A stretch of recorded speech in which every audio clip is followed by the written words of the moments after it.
All right, y'all. Hey, welcome in. We are here today with Tom Barry from Westside Barbell. If you guys want to get the chat going, we're going to wait a few minutes for people to show up and just kind of, yeah, let us know where you're from. Excited to see who we have checking in with us today. We'll take about another minute or two and then we'll get going. Cool. Appreciate the opportunity, Coop and Bridge, and to everyone who is tuning in. Excellent. See Vancouver, Annapolis. Oh boy, there's a lot. Sweet.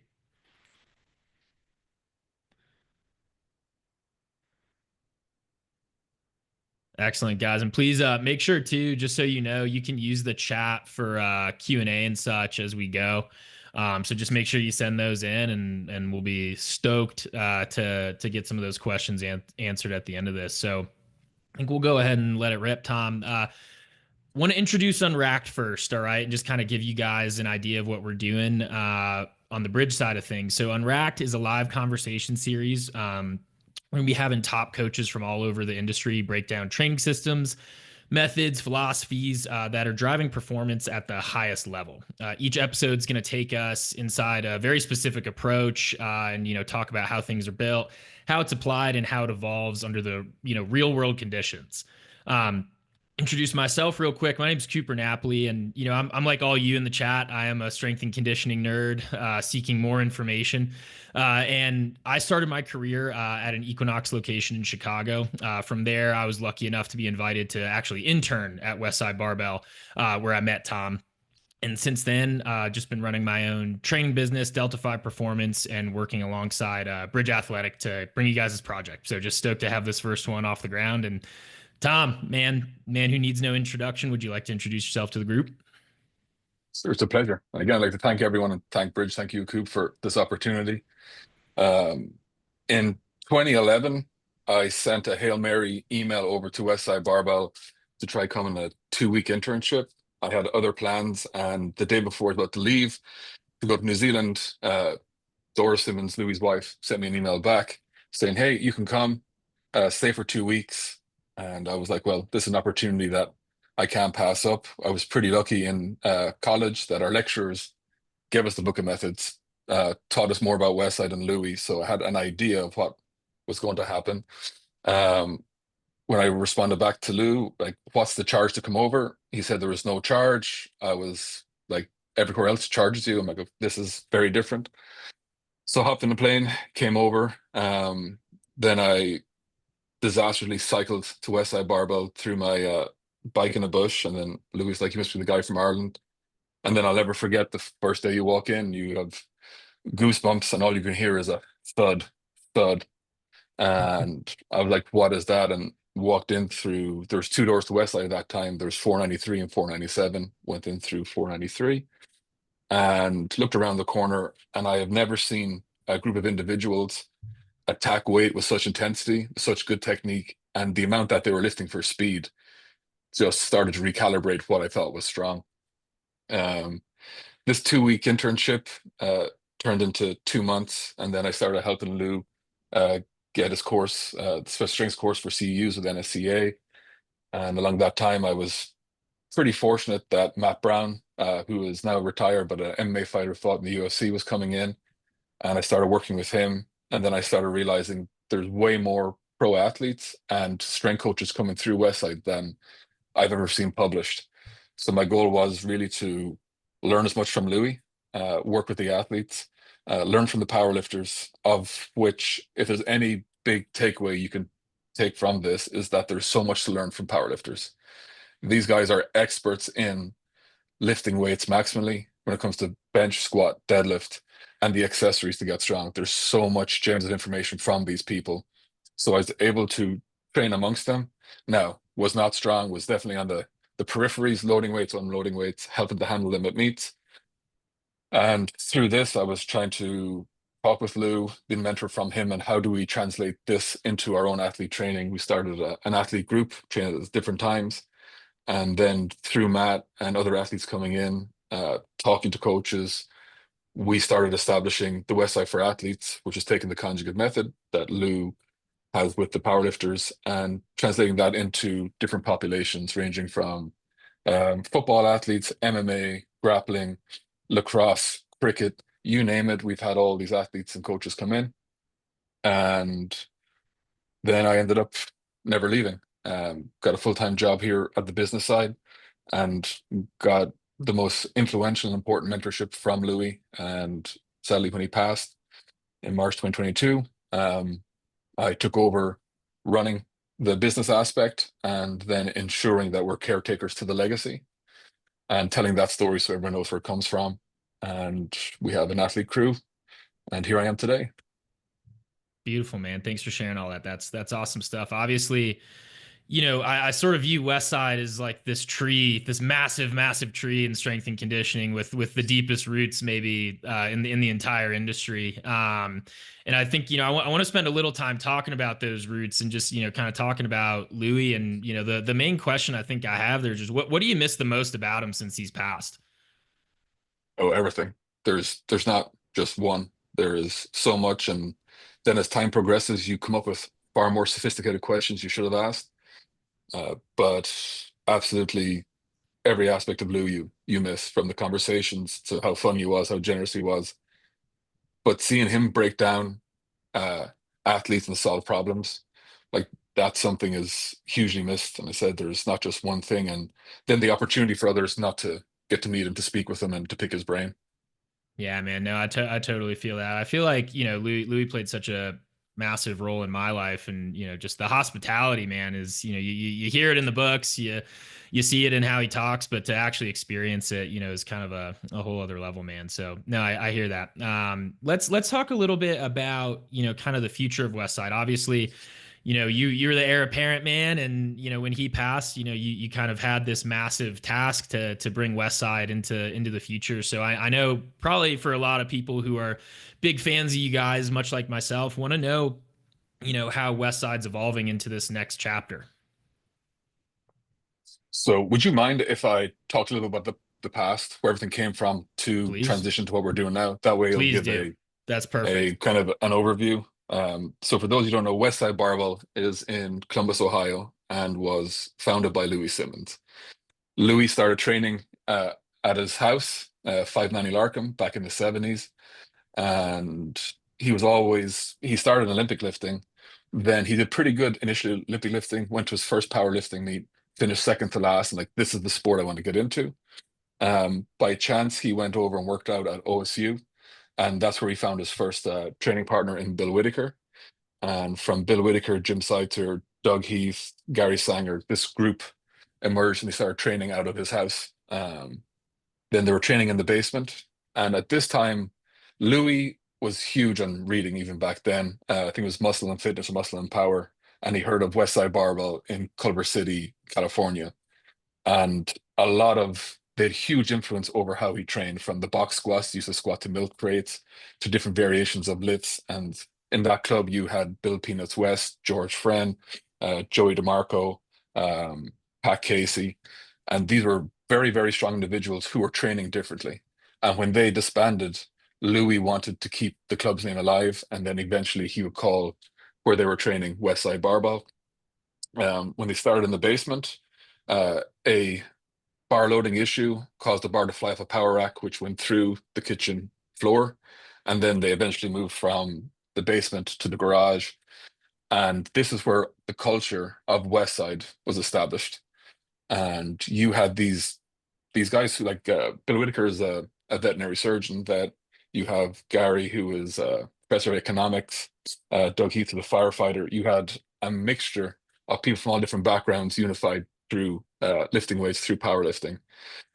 Along this time, Louis was trying to figure out a better way to train. How can they match some of the performances in the gym into powerlifting meets? And that's when he stumbled across some books through Bud Charnigan, I believe, of the Soviet Sports Review. And he took all these textbooks and started cross-referencing. And that's when he found out about the Soviet method and the Bulgarian method. And then through trial and error, this is a very watered-down version. I can talk for hours, but Of he course. cross-referenced both of them. And then through all his athletes, uh, through practical efforts and results, they tailored the system. And then really, I think it's fair to say he popularized and pioneered the conjugate method in America and throughout the world. And the gym in his neighborhood, they had three world record holders. And this is developing people from the ground up. And I think it's safe to say the club broke over 150 world records in powerlifting using this system. And he would talk to all the coaches, all the athletes, always learning.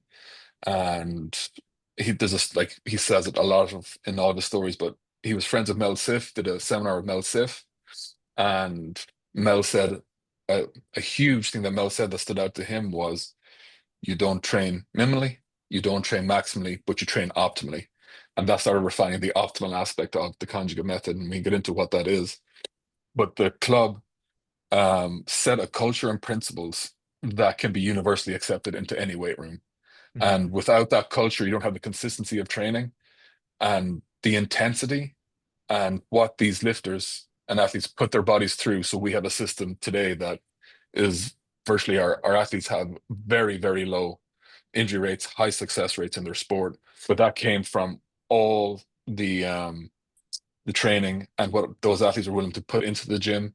Because when you came to Westside, you came to represent Westside, but train under Louie, learn from Louie. And it's that culture, those principles that we have taken forward to where we are today. So then when Lou passed, and Lou knew he was sick for a while, so he was always one to plan. So we planned everything out. And there's videos out there where Lou said when he dies, Westside dies, and he was correct that the powerlifting aspect of Westside stopped because you're not going to come here and not train and powerlift for Louis. So like there's no replacing him. No one can ever step up to what he's done or to those groups. So what we've done is we've got two sides to the West Side. We have us as caretakers to the legacy, where we have the original gym, all the equipment, all the weights. We have a little museum when you come in with the board, the dead wall, as we call it, anyone who passed away and contributes to the club is on that wall. Then we got visitors coming in every day. Mac takes them through, and it gives an opportunity to tell the story, to tell where this came from, and see artifacts from Lou's first powerlifting briefs, to pictures of Lou with a full head of hair down to his shoulders, to the different types of shoes, and then we have power racks that are there from the 80s. So we've kept everything. So that side of Westside is we're still here to help educate powerlifters, uh, share everything that we've learned, and to promote and get people to read as much of Louis' content as possible because it is full of gold. Yeah. Uh, so we have that. Then we, like, I realized like I'm not going to train athletes in Lou's gym in Westside because that's for the athletes and for Lou, and we want to keep that separate. So we built a separate gym that looks completely different for the athletes next door to it. And then our goal is on that side is to kind of develop hopefully our own chapter of Westside for athletes, how we take everything we learned from the powerlifters, from Louis, how we've adapted, advanced it into and interpreted into professional athletes. And that's what we're working today. We've got 20 in-house athletes, and they're kind of trailing their own course using the system and slight variations, but we make sure that we give homage and respect to the legacy because if it was for that, none of us would be here. But we don't try let the two intertwine, if that makes sense. Yeah, no, absolutely it does. I mean, and tell me if I'm wrong, but Louis was obsessed with the objectivity of powerlifting and how it was very black and white, and he could see all these, all these trends, everything was working or it wasn't, and he was able to really distill a large part of the system from that. And it sounds like you guys are moving into, more of a field sport athlete, grappling athlete, tactical athlete. From at least my observations, what do you think are really the main considerations as you guys branch off into what are at the end of the day very subjective team sports where things can go wrong for a billion reasons, and it's not always necessarily the S&C's fault, for a lack of performance? So can you talk about kind of how that's evolved? But the first of all, we try to get athletes who match the culture. The sports, the athletes find us, and to be a Westside athlete, you have to train in-house. We help people remotely, but for us to get education to write about it, we need a stable of athletes in-house training in here. So every week we can run whatever experiments we're doing with training, and we kind of how do I say it? The athletes kind of find us. It took us a while to build it up, but we got a heck of a group of athletes who culturally line up and principally line up, because when an athlete comes in here, the expectations at Westside for an athlete is that you got to train at 90% of your best all year round. We don't take time off. You have to, like, we don't work out, we train. You have to treat this seriously, professionally, and attack the weight room. And we try to keep things super simple. We, like, I try to be as well read, and we have a team here. We try to read as much and experiment as much, but we don't do anything that's of no use. And we take the core principles we learned from Lou. But the athletes, we have a lot of grapplers, fighters. We have pro lacrosse, and then we have the transients ones who comes in for the summer. Like, we'll have some ball players come through for 8 to 12 weeks, but they're not full-time athletes, so they're not the ones that we can talk about. What for the year long tracking of data and writing about it, that's for stable athletes inside. And really, it comes back down to culturally, they have to fit. They have to understand what's expected of them. We don't charge them the same. What Louis put down, none of our athletes pay to train here. We try to take care of them as best we can. We try to cover their primary care, so they have access to whatever facilities they need to ensure they're getting the best. And in reciprocation, they put everything they can into weight rooms and training, and it creates a heck of a feedback loop. So we can talk with the athletes, talk with their coaches. Therefore, we have a good system that we know every week what's happening, what we need to improve on, is what we're doing working. Beautiful. Yeah. I mean, I know you mentioned experiments, right? And, testing this new stuff. I know Louis told me that if there was ever a better system, right, he would throw away the entire conjugate method and use it to make the athletes better. So I want to hear a little bit about that experimental component you guys are doing.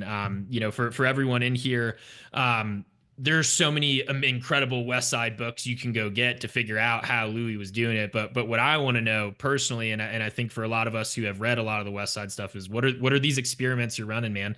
What does that look like, and how is the conjugate method evolving? To me, we're not trying to reinvent the wheel. The invent or like Louis put out these principles and these methods, and all we're doing is trying to advance them or refine them slightly for the athlete population. It's still based on the three methods of the maximum effort method, dynamic effort method, and repeated effort method. What we do differently, instead of a 4-day system, which is 2 max effort, 2 dynamic effort, we have 2 maxes and we have 1 combined speed day. Would it be useful if I shared the screen to show? Would that be good? Yeah, please do. Please do. Right, bear with me while I try to figure this out. Okay, can we see the screen? Yeah, all set on my end. Chat, Okay. can you please let us know if you can see that too? Cool. So We're good. put this down here. We still see it? No, now we're on a Zoom. Okay, that was not bad. There we go. Yeah, good now. So we've taken the principle of the conjugate method. We base it on 5 days, but the 3 core days is the dynamic effort total, which is just combining both upper and lower. The reason we did this, to give a bit of a backstory, is that when I first got here, there was a very high level UFC fighter who was supposed to come here and train, and I was stoked that they were going to come. And then Louis on the phone was like, "Well, there's nothing I can do for him. He just needs to learn how to punch and kick and to have skill." Because this guy benching the 5, squatting deadlift in the 7s. And that led to a conversation of skill acquisition is very important for athletes. So we should be, at least from a training eye, looking at giving the athlete the most opportunity to acquire skill. And I like, well, that's a very interesting thought in the back of my head. And like Louis had all this figured out, but he'd let you grow into it and then ask the questions. And when we go to powerlifting meets, they'd be on a Saturday. So you'd miss dynamic effort upper. So on Friday, you do lower in the morning and upper in the evening. And then Lou's like, you know what? I think these fighters, they'd probably get a lot out of it if they combine both in one. They sure have the work capacity for it. And that was kind of the genesis of this 3-day system where we combined dynamic effort upper and lower into one workout. And then the intensity and the density that gives is huge. So if you looked at this workout, the total, we'll warm up like we live on sleds. Sleds are huge for our athletes from warm ups to actual in the workouts.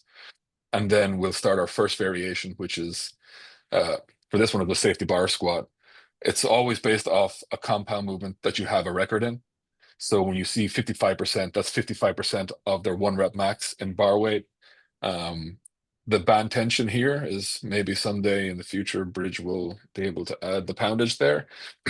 But anyway, we'll do Amen. 25% of their of their one rep max on that. And these are just rule of thumbs for band tension.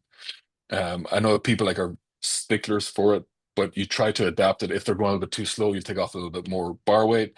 But we're trying to do speed strength here. So we're trying to increase the fast rate of force development, and we'll knock out 12 sets in 2 reps. For our athletes, when they first started, they had about 30 seconds to 60 seconds between each set.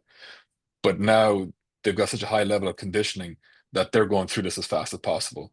We ensure technique is solid, but the rest periods is literally waiting for your turn to get in. And we keep the groups small, maybe to 3 to 4. And we try and match people not by their sport, but by their strength levels and by where they need improvements on. So that's how we arrange our groups. And once they get done with the squats, we'll go into accessories.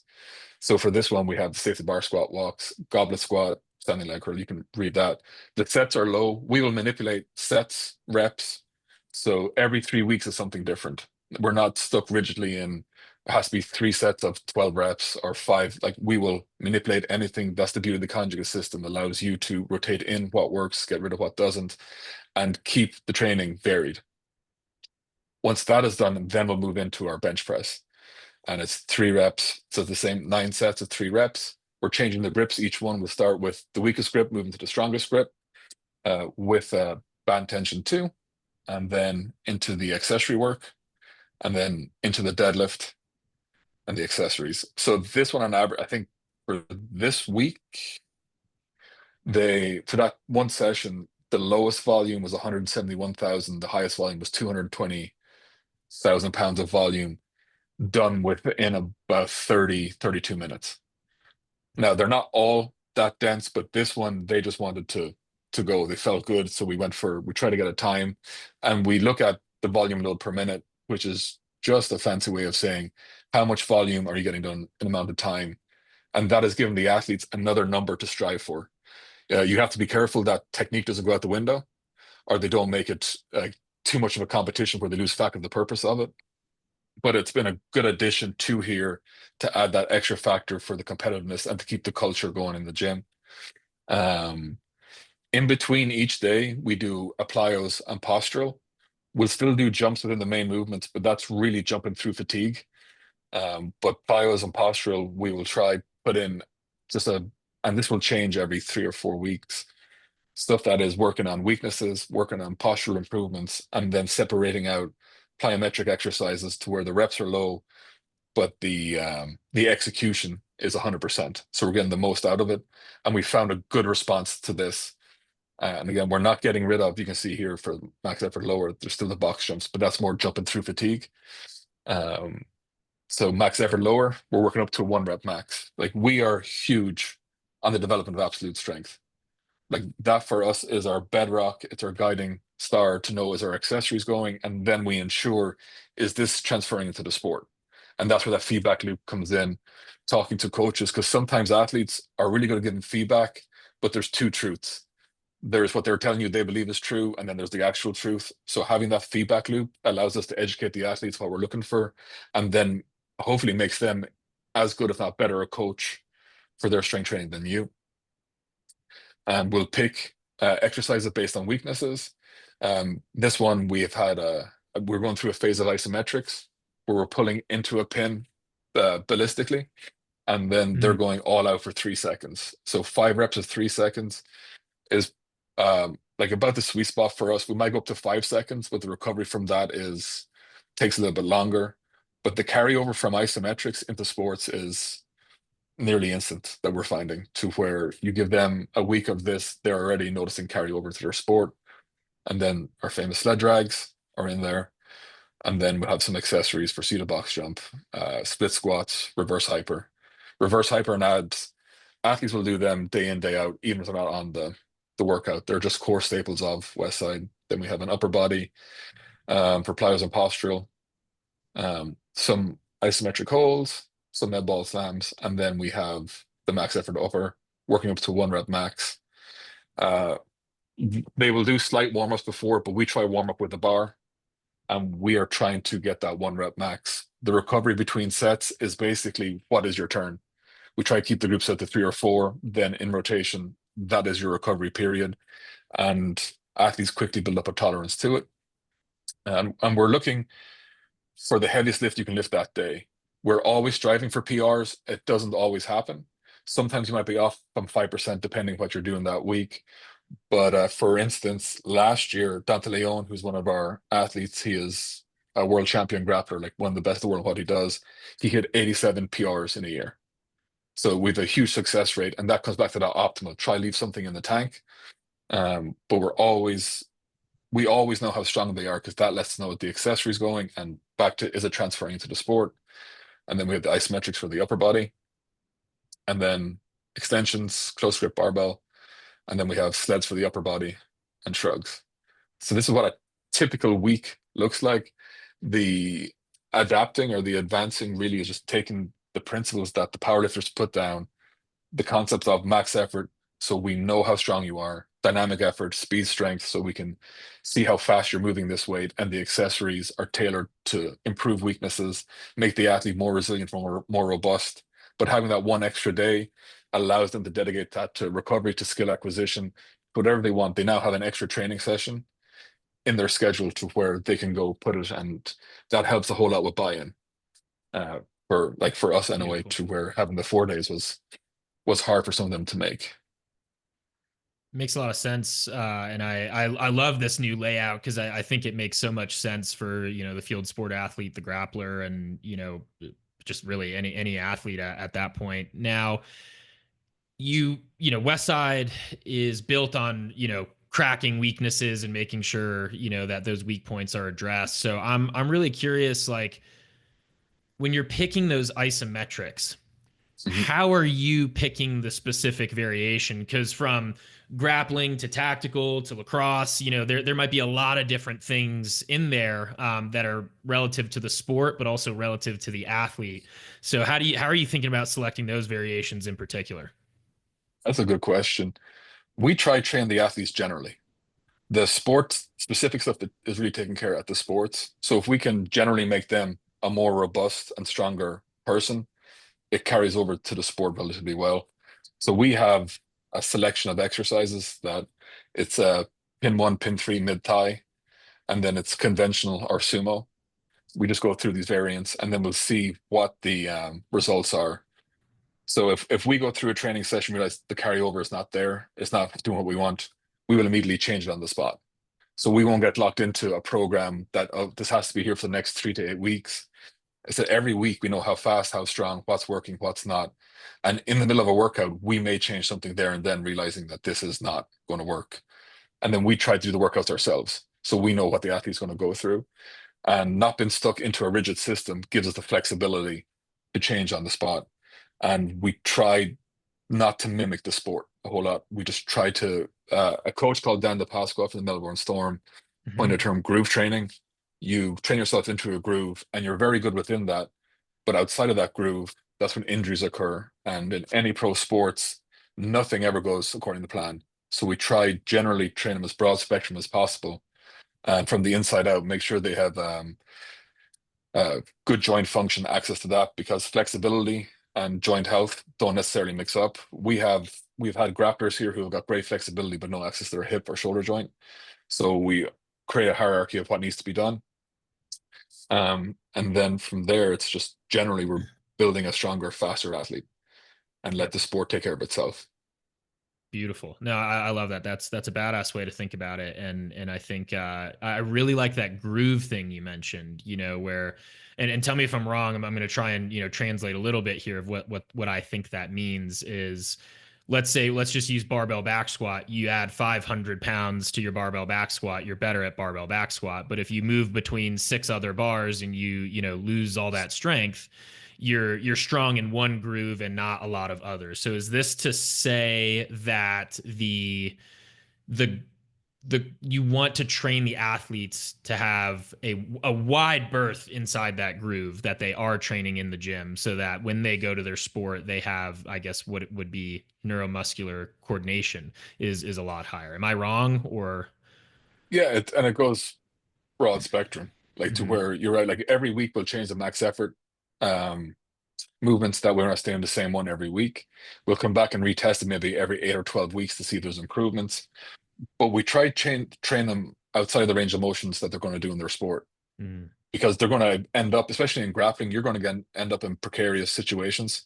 So if you're not training all around, then you're going to have a limiting factor. So something's going to either give out or break or get injured, or you're going to get trapped in a position you can't get out of.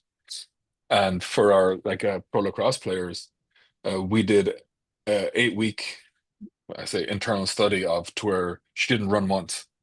We wanted to build up her capacity, everything through training. She did her skill work in the field, but in terms of the endurance-based aspect, um, we just kept the training so dense, so they're getting conditioned as they're doing it. After 8 weeks, she had an improvement in her VO2 max from pre and post. Her bone density went up, and then she went into her season less fatigued, had a standout season, and ended up winning gold medal and MVP for Team USA in box. And that's not because we're doing this as something that's so advanced. If we kept this simple and kept the training dense and kept it general to where it keeps the athlete engaged, informed in what they're doing, but they're seeing the carryover in real time.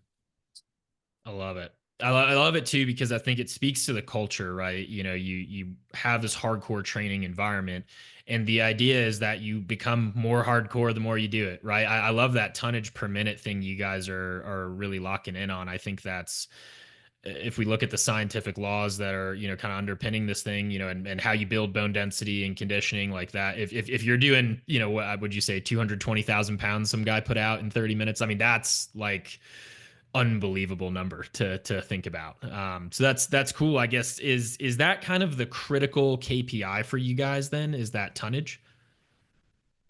Keeping track of volume is everything. The math is so Mhm. important that we're tracking all our records in the absolutes. We're tracking, like, we will very rarely will bring in tendos to measure speed, but from here, just been around Louie, you have a good idea of what's fast off the box, what's not.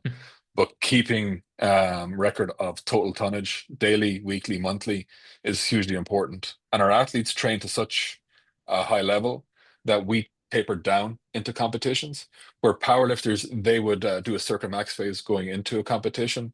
We tried to do variants of that with some of our fighters, and it didn't really have huge carryover as much as we thought, because at the same time the powerlifters do circa max, they're doing sport specific stuff that's raising up, raising up, raising up towards competition. So we just keep that high, and then we taper down into competition, and then they come back up, and they're usually back in the gym depending on how the fight went. If they occurred any damage, they're back within 7 days. So they're here nonstop. And that consistency, just like culture builds consistency, and consistency is the powerhouse behind any training method you do. Amen to that. Excellent. So I know, a lot of the folks in here, much like myself, working with pro athletes is something that, in my opinion, like not all of us are going to get to do. Right. And it's hard to break into that. Now that means a lot of us are going to work with your, moms and pops, your rec athletes, your high school athletes and such. So what are some different considerations for training beginners, people that don't have a huge work capacity from, all the other training they've done in their life? How can we think about the conjugate method and implementing it for someone who's a little greener to the space? But you got to start with sound fundamentals. You have to understand your body. So a thing called like physical literacy, understand what your body is capable of, how it moves, understand how to bench, squat, and deadlift proficiently. And even before you box squat, you should be able to free squat correctly. And getting sound fundamentals and building a very broad base. Like, to steal one of many things from Lou, a pyramid is always tall at its base. So if you have a very narrow base starting off, then you're not going to be hugely successful as you go up, because you won't have a lot of wiggle room to improve. But building that base is hugely important. And I would start general, like really get sound fundamentals, really emphasize technique, understand how to brace. The amount of athletes who don't know how to brace is it's crazy how many people come in here, but it fixes a lot of problems. Understanding how to like brace that stomach, how to use a belt, and then create a level of weight room literacy of, well, what's my purpose in the weight room? Am I coming to train or work out? Understand the difference, and then set goals, set achievements. That's why like the the system really teaches you a goal setting on a minor level. Like max effort, if you're going for a PR, you're setting a goal and you want to make sure you set it to achieve it. And once you start doing that, you have all these little achievements building up, which is going to build up the confidence in the athletic performance of the athlete. But back to a beginner or someone a lot more green, get sound fundamentals, train everything, ensure you got healthy joints. Because if not, that's going to come back as the worst compound interest ever for an athlete as you get older. But that's where I would start. And then don't be afraid to, after you get sound fundamentals, to actually work up and lift some heavy weight. Like it's like for us culturally, like you have to get strong. You have to start lifting heavy weight. I see more people get injured doing like sub-maximal stuff for 3, 5, 6, 7 reps than the 1 rep max. But I do emphasize before you come in, uh, start with a really good level of fundamentals, understand technique, and go talk to people. Like talk to everyone, like or anyone that you like, okay, hey, that's a really good athlete or that's a really good lifter. Pick power lifters' brains, pick coaches' brains, start from there, and then start to figure out who you are as a coach or who you are as an athlete, and pick someone as a template initially, and then from there you'll branch off to find out who you are. Amazing. Love that. Yeah. Do you feel like there are any unique considerations in your style versus Louis' style that are unique to you? Like again, no one can replicate Lou. There's just it's impossible. Yeah, yeah.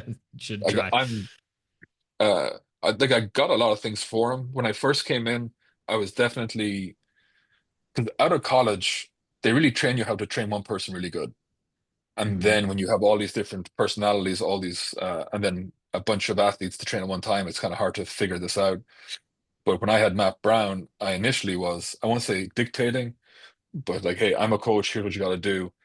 And then he just was like, hey, I'm a professional athlete. My goal is to give you the best. I'm not shortchanging myself. And then I was like, okay, I got to develop a feedback loop of how to interact and how to talk.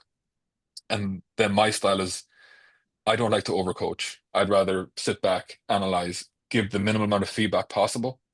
And well, like with Burley and Mac, who like they run groups with me in the gym. Like our coaching style is like that. We analyze, we don't criticize.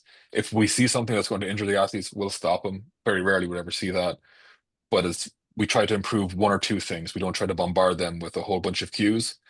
And that's is to get to know the athlete inside out. A coach called Rick Scarpola had a really good quote in that you have coaches who make the player fit the playbook, and then you've got coaches who make the playbook fit the player.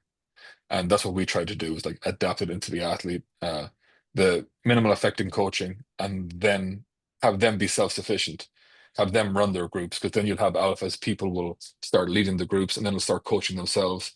And that really allows you to actually truly analyze and watch what the athletes are doing. Love that. I really like that quote there, especially the on the coaching aspect, making the playbook fit the players. That's it's a great way to think about it and a great way to think about training just in general. I want to kind of stop us there so we can field some questions from the group. So guys, if you want to type into the chat, I already have a few here. So want to start with um, any hamstring issues in sports with emphasis on triple extensors? What exercises protect hamstrings? So yeah, what are you guys doing for hamstrings right now? Um, so we live on banded leg curls, Mhm. high rep banded leg curls, anywhere from 100 to 300 reps. We'll do a lot of sled pulling. Like sleds again are huge for the trick to increasing volume into any training session is put in sleds. Sleds can be the difference of an extra 40 to 100,000 pounds of volume. And for a lot of our NFL athletes we work with, the ones who took sled training out of it had a lot more hamstring and ACL issues than the ones who kept it in. Inverse curls are really good because it assists you on the way down, allows you to get full extension. And then the newer version inverse curl we have has a tilt table, so you get the both insertion Nice. points of the hamstring. We'll do that. We'll isolate it, and then it's just like rotating. It's the other aspect is how you view exercises. There's thousands, if not more, exercise out there, but we look at it. as these deliver force to the body. Some exercises work for some athletes, some don't. And it's to go through that list of what do you feel works the hamstring the best, and make sure you're addressing connective tissue work, and also ensure their hips are right, that they have acquisition to the full space in the joint, because a lot of hamstring issues stems down from a poor hip joint. Love that. Yeah, no, I think that's a really solid answer there. Do you yeah, maybe one follow up I have to that. What are kind of the exercises you tend to avoid on the whole, if any? We're kind of open to any and all. We just get rid of the ones that don't carry over for us. And I think it comes down to a coaching preference. I don't do a lot of Olympic lifts. One, I'm not highly proficient in coaching Olympic lifting to a high level. We'll put them in as accessories, but we just try view exercises, methods to deliver force to the body, what carries over, what matches our culture, and what matches, I guess, my coaching style. But we never avoid anything. We try anything. And then sometimes there's exercises that are so hard, but they're just hard. There's no carryover. Yeah. Cool. I like that. All right, next one. I was wondering if you could give your input on how you would approach strength training for ultra marathons, the things you would focus on for athletes running 100 to 200 miles. Great question. We've had a few, we had my second year here, we had an ultra marathon runner. And then like, again, Louie is like, even a marathon runner has to sprint to the end. And we figured out that one, I'm trying to remember, this is the one thing, like Louis had many, he could recite numbers like there was no tomorrow. But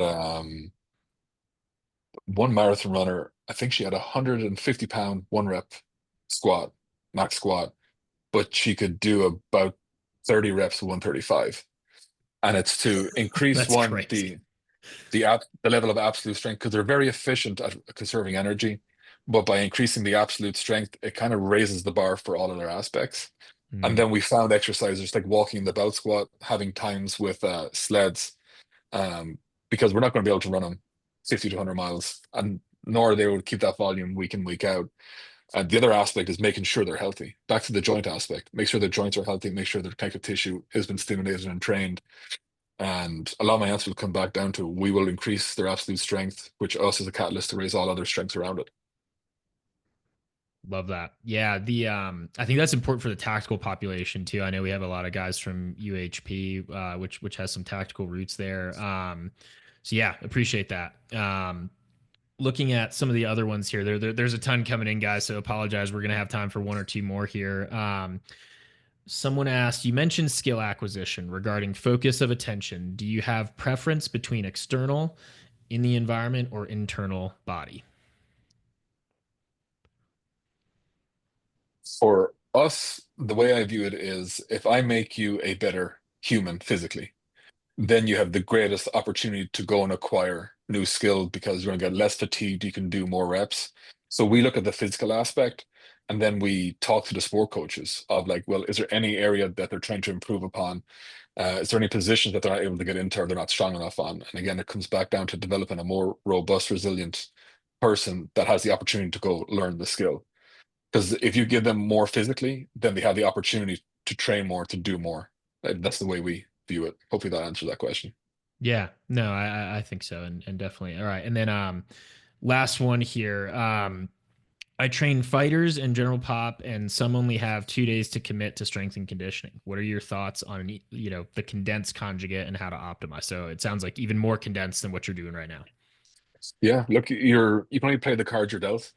So if you have 2 days, I would create a hierarchy of needs. I would definitely have one day rotating uh max effort and then one day with the combined speed.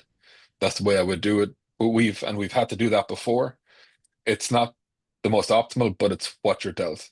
So I would keep one day for absolute, rotate between upper and lower, and then one combined dynamic effort. And then just try to do the exercises for the greater good. Because you've only got 2 days, what are going to give you the best bang for your buck in terms of carryover to the sport? Beautiful, love it.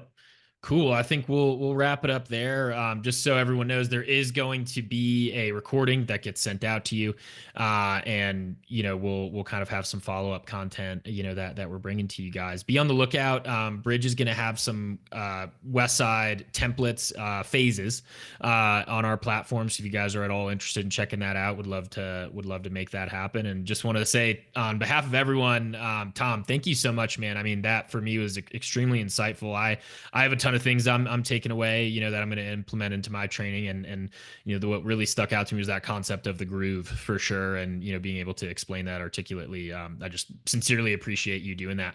And yeah, we'll stop it there, guys. Thank you so much for having us and being here. Before you go, Please. like thank you, Coop, and then we're open for visitors all year round. Anyone wants to come get a workout in, anyone wants to reach out, I'd gladly give out it's tom@westside-barbell.com. But we're open to talk training. Anyone's welcome to come visit to get a workout in. But anything we can do to help or share, we are here 24/7 for everyone. So greatly appreciate it.